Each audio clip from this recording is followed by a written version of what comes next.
ஸ்ரீ ஜனனி ஜோதிடம் YouTube channel பாரம்பரிய ஜோதிடத்தின் பண்பான வழிகாட்டி.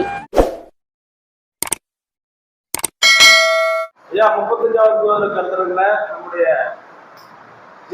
ஸ்ரீ ஜனனி ஜோதிட ஆராய்ச்சி மைய இயக்குனர் நம்ம திருவாளர் வெள்ளையன் அவர்கள் வந்து ஜோதிட ரகசியங்கள் பற்றி அற்புதமா வாழ்க்கையில் வெற்றி பெறத்துக்குண்டான பரிகாரம் கற்றுக் போனார்.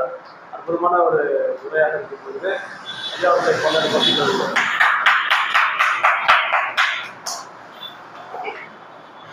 மதிப்பிற்குரிய என்னுடைய குருநாதர் ஜோதிட செம்மல் திரு ஏழுமலை ஐயா அவர்களுக்கு என்னுடைய முதற்கண் வணக்கம். இங்கே 35வது ஜோதிட கருத்தரங்கிற்கு வருகை புரிந்துள்ள அனைத்து ஜோதிட சொந்தங்களுக்கும் என்னுடைய வணக்கத்தினை தெரிவித்துக் கொள்கிறேன்.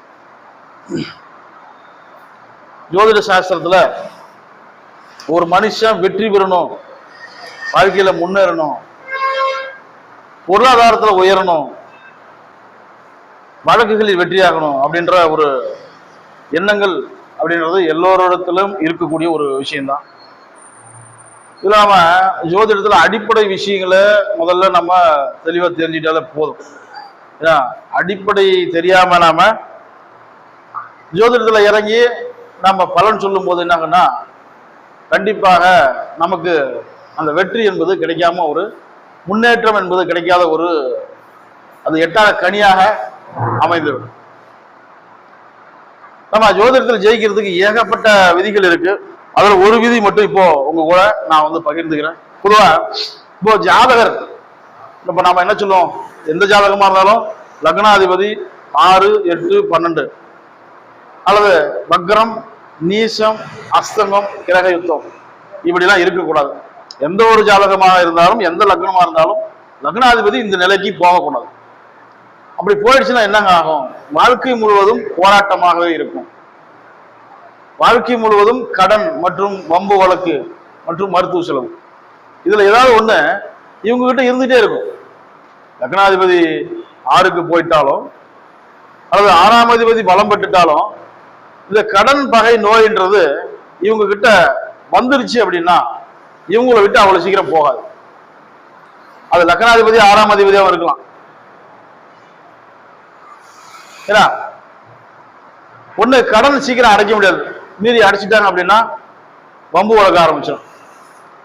வம்பு வழக்கு ரொம்ப நாளைக்கு இழுக்கும். இந்த வம்பு வழக்கையும் முடிச்சுட்டேன் அப்படின்னா அங்க உடனே மருத்துவ செலவு வச்சு.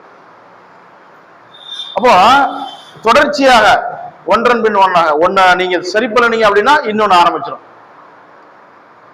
ஒண்ணு லக்னாதிபதி 6, 8, 12க்கு போகக்கூடாது. அடுத்தது 6ஆம் அதிபதி பலம் பெறக்கூடாது. 6, 8, 12 அதிபதிகள் பலம் பெறக்கூடாது. இப்படி இருந்துச்சு அப்படின்னா கண்டிப்பாக ஒன்றன் பின் ஒன்றாக மாத்தி மாத்தி உங்களுக்கு அந்த பிரச்சனை வந்துட்டே இருக்கும். கடன் வரும், கடன் முடிஞ்சோடனே வம்பு வழக்க ஆரம்பிக்கும், அது முடிஞ்சோடனே மருத்துவ செலவு ஆரம்பிக்கும்.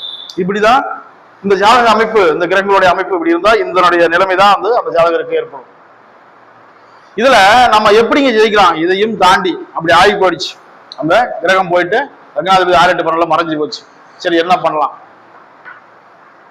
இதுல நட்சத்திர சின்னங்கள் அப்படின்னு கொடுத்துருப்பாங்க. ஒவ்வொரு நட்சத்திரத்துக்கும் சின்னம் கொடுத்துருப்பாங்க. அதை நீங்க பயன்படுத்தணும். ஏன்னா என்னுடைய சந்திரன் போயிட்டு ரோகிணி நட்சத்திரத்துல உட்காந்துருங்க, அஸ்த நட்சத்திரத்துல உட்காந்துருங்க, திருவான நட்சத்திரத்துல உட்காந்துருங்க அப்படின்னு சொன்னீங்கன்னா சந்திரனுக்கு எப்பொழுதுமே நீங்க பார்க்காதீங்க. சந்திரன் என்பது ஒரு ராசியில் 2.25 நாள் நிற்கும். ஒரு நட்சத்திரத்துல ஒரு நாள் நிற்கும். அப்ப அந்த ஒரு நாள் பிறக்கின்ற குழந்தைகள் அத்தனை பேருக்குமே அதே நட்சத்திரம் தான் வரும். இல்ல 1 லட்சம் குழந்தை பிறக்குதுங்க, அந்த 1 லட்சம் குழந்தைகளுக்கும் அதே நட்சத்திரம் தான், ஒரே நட்சத்திரம் தான் வரும். ஆனா வந்து இந்த லக்னம் என்பது 2 மணி நேரத்துக்கு ஒரு முறை அடுத்தடுத்த ராசி மாறிட்டு போகும். அதுலயும் பாத்தீங்கன்னா அந்த நட்சத்திரம் அப்படின்னு பார்க்கும்போது 9 பாகமாக பிரிச்சு அதுல 2.25 நட்சத்திரம் ஒரு ராசியில இருக்கு. அப்போ உங்களுடைய லக்னத்தை பாருங்க, உங்களுடைய லக்னம் நின்ற நட்சத்திரத்தை பாருங்க, அந்த நட்சத்திரத்திற்கு உண்டான சின்னம் என்ன? ராசி விட்டுருங்க, சந்திரனை விட்டுருங்க, உங்க லக்னம் நின்ற நட்சத்திரத்தினுடைய சின்னம் என்ன? அதை நீங்க அதிகப்படியாக பார்க்கவோ அல்லது உங்க பாக்கெட்ல வச்சு ஒரு படமா எடுத்து லேமினேஷன் பண்ணி உங்க பாக்கெட்ல வச்சுக்கவோ செய்தால் நீங்க டெய்லியும் ஒரு முறையாவது அந்த படத்தை நீங்க பார்க்கணும். இல்ல நீங்க தொழில் செய்றீங்க, வியாபாரம் பண்றீங்க, இந்த மாதிரி ஆபீஸ் அலுவலகம் வச்சிருக்கீங்க அப்படின்னா அங்க வச்சுக்கிங்க ஒரு போட்டோ போட்டு. அந்த இடத்துல ஆபீஸ்லயோ அலுவலகத்தையோ வைக்கும் போது அல்லது உங்க கல்லாப்பட்டியிலும் வச்சுக்கலாம். இந்த மாதிரி வச்சுக்கும் போது வாழ்க்கையில கண்டிப்பாக உங்களால் ஜெயிக்க முடியும். நல்ல முன்னேற்றத்தை கொடுக்கும், வருமானத்தை கொடுக்கும். இதை வருமானத்தை கொடுக்கணும்னா இன்னொரு விஷயத்தையும் நம்ம எடுக்கலாம். உங்களுடைய 2ஆம் அதிபதி எந்த நட்சத்திரத்துல நிக்கிறாரோ அந்த நட்சத்திர சின்னம் அதை நீங்க பயன்படுத்திட்டு வந்தீங்கனாலே போதும். இது போன்ற தொழில் செய்யற இடத்துல வச்சுக்கலாம், உங்க வீட்டுல வச்சுக்கலாம், உங்க கண் பார்வையில் அடிக்கடி படணும், அல்லது உங்க பாக்கெட்ல வச்சுக்கலாம். இல்ல இப்ப செல்போன் வச்சிருக்கீங்களா, ஒரு படம் பிடிச்சி முன்னாடி வச்சுக்கீங்க, ஸ்கிரீன்ல வச்சுக்கீங்க. அப்ப என்ன ஆகும், 5 நிமிஷத்துக்கு ஒரு தாட்டி நீங்க பாப்பீங்க. சாப்பாடு இல்லாம கூட இருந்துருவாங்க, செல்லு இல்லாம இப்ப இன்றைய காலகட்டத்தில் இருக்க முடியாது.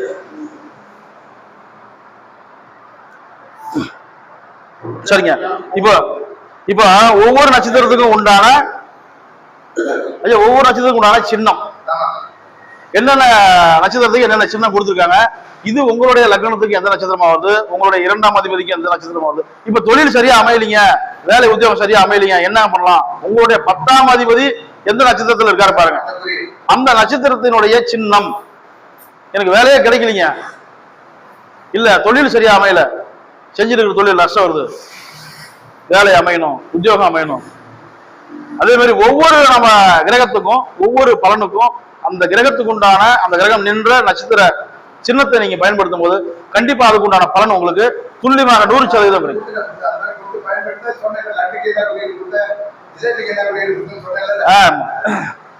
அந்த மாதிரி வாழ்க்கையில பயன்படுத்திங்க அனைவருக்குமே வெற்றி பெறலாம். உங்கள் மூலியமாக நிறைய பேருக்கு நீங்க அறிவுரைகளை சொல்லலாம், வழிகாட்டலாம். மற்றவங்க நல்லா இருந்தாதான் நம்ம நல்லா இருக்க முடியும். சரி, இப்போ முதல்ல அஸ்வினி நட்சத்திரம். அஸ்வினி நட்சத்திரம்ன்றது குதிரை. அந்த குதிரை படத்தை நீங்க அலுவலகத்திலயோ அல்லது உங்க பாக்கெட்லயோ வச்சு பயன்படுத்திட்டு வரலாம். இது சிறப்பா இருக்கும். குதிரை தலை அல்லது குதிரை உருவம் இருந்தா போதும். இந்த அஸ்வினி நட்சத்திரத்துக்குடைய சின்னம். அடுத்து பரணி நட்சத்திரத்துக்குடைய சின்னம் பார்த்தீங்கன்னா மண் பாத்திரம், அடுப்பு அல்லது முக்கோண வடிவம். இது போன்ற சின்னங்களை அந்த பரணி நட்சத்திரத்துல பிறந்தவங்கல லக்னம் அமைஞ்சவங்க உங்களுக்கு எந்த ஆதிபத்தியம் செயல்படணுமோ அந்த அதிபதி எந்த நட்சத்திரத்துல நிக்கிறாரோ அதுக்குண்டான சின்னத்தை நீங்க பயன்படுத்திட்டு வாங்க. அடுத்து கிருத்திகை நட்சத்திரம், கத்தி வாள். இது நீங்க அந்த படத்தை நீங்க அடிக்கடி பார்க்கவோ உபயோகிக்கவோ பயன்படுத்தவோ செய்தால் மிக சிறப்பான பலனை கொடுக்கும். ரோகிணி நட்சத்திரம், தேர், வண்டி, சக்கரம், இதெல்லாம் ரோகிணி நட்சத்திரத்துக்கு உடையது. அது பார்த்தீங்கன்னா மரம் ஆலமரம், இதை நீங்க பார்க்கலாம். மிருகசீடம், அதாவது மான் தலை மற்றும் தேங்காயின் கண், அந்த 3 கண் இருக்கு இல்லையா, அதை நீங்க பார்த்துட்டு வரலாம். அடுத்து திருவாதிரை, மனித தலை, வைரம் மற்றும் நீர் துளி. ஆமா, அதே மாதிரி வைரத்தையும் நீங்க வைரம் போட முடியலன்னு பரவாயில்ல, ஒரு சாட் மட்டும் போட்டு வச்சு எங்க அலுவலகத்துல வச்சுக்கிங்க. அடுத்து புனர்பூசம், வில் மற்றும் அம்பு கூடு. வில்லையும் பார்க்கலாம், அம்பு வச்சிருக்கக்கூடிய ஒரு உரன்னு சொல்லுவாங்க, அதையும் பார்க்கலாம் நீங்க. அடுத்து பூச நட்சத்திரம், தாமரை பூ, அம்பு மற்றும் பசுவின் மடி. இது போன்ற உருவங்களை நீங்க பார்த்துட்டு வரலாம். அது ஆயிலி நட்சத்திரம், சர்ப்பம் மற்றும் அம்மி. இதுதான் ஆயிலி நட்சத்திரத்துல பெண் பிறந்தால் மாமியார் காவான்னு சொல்லுவாங்க. இந்த அம்மிக்கல்ல போட்டு ஊட்டிட்டே இருப்பாங்க எல்லாரும். அதெல்லாம் வீட்டுல பசங்க விளையாடினா கூட அம்மிக்கல்ல விட்டு அதை வீட்டுல சண்டை வரும், அந்த மாதிரி சொல்றது உண்டு. ஏன்னா மாமியார் மருமகளுக்கு சண்டை வந்துட்டே இருக்கும். இந்த ஆயிலி நட்சத்திரக்காரங்க என்ன பண்ணலாம், சர்ப்பம் மற்றும் அம்மி இதுக்கு உண்டான சின்னத்தை உருவத்தை நீங்க பார்த்துட்டு வரலாம். அடுத்து மக நட்சத்திரம், வீடு, பல்லக்கு, இது போன்ற விஷயங்களை பார்க்கலாம். 2வது இந்த கிரீடம் சொல்லுவோம் இல்லையா, தலைக்கு வைக்கக்கூடிய கிரீடம் மன்னர்கள் வச்சிருப்பாங்க, அந்த போன்ற கிரீடத்தையும் பார்த்துட்டு வரலாம். அடுத்தது பூர நட்சத்திரம், கட்டிலின் 2 கால்கள், வெட்டுக்கட்டுல பார்க்கறது வழக்கமா வச்சுக்கலாம். 2வது மெத்தை. அது அஸ்த நட்சத்திரம், கைகள், உள்ளங்கை. ஆமா, அஸ்த நட்சத்திரக்காரங்க அவங்க கைய காலையில எதிர்த்து முதல் வேலையை அதை மட்டும் பார்த்து சொல்லுங்க. அடுத்து சித்திரை நட்சத்திரம், முத்து, ஒளி பொருந்திய ரத்தின கற்கள். ரத்தினம் தான் இந்த சித்திரை நட்சத்திரத்துக்கு உரிய சின்னம். அடுத்தது சுவாதி நட்சத்திரம், காற்றில் அசையும் தீபச்சுடர். அடுத்தது புல்லின் நுனி, கூர்மையான அந்த புல்லின் நுனியை பார்த்துட்டு வரலாம். பசுமை நிறைஞ்ச இடத்துக்கு போனீங்கனால பார்த்தீங்கனால சரியா போயிடும். அடுத்து விசாக நட்சத்திரம், முரம், தோரணம் மற்றும் பானை செய்யும் சக்கரம். அடுத்து அனுச நட்சத்திரம், குடை, மலரும் தாமரை, வில் வளைவு, இது போன்ற சின்னங்களை பார்த்து வரலாம். அடுத்து கேட்டை நட்சத்திரம், குடை, குண்டலம், ஈட்டி. மூல நட்சத்திரம், அங்குசம், சிங்கத்தின் வால், யானையின் தும்பிக்கை. பூராட நட்சத்திரம், விசிறி, முரம் மற்றும் கட்டில் கால்கள். உத்திராட நட்சத்திரம், யானை, தந்தம், மெத்தை விரிப்பு, கட்டில் கால்கள். திருவோண நட்சத்திரம், காது, 3 பாத சுவடுகள். அடுத்தது அம்பு.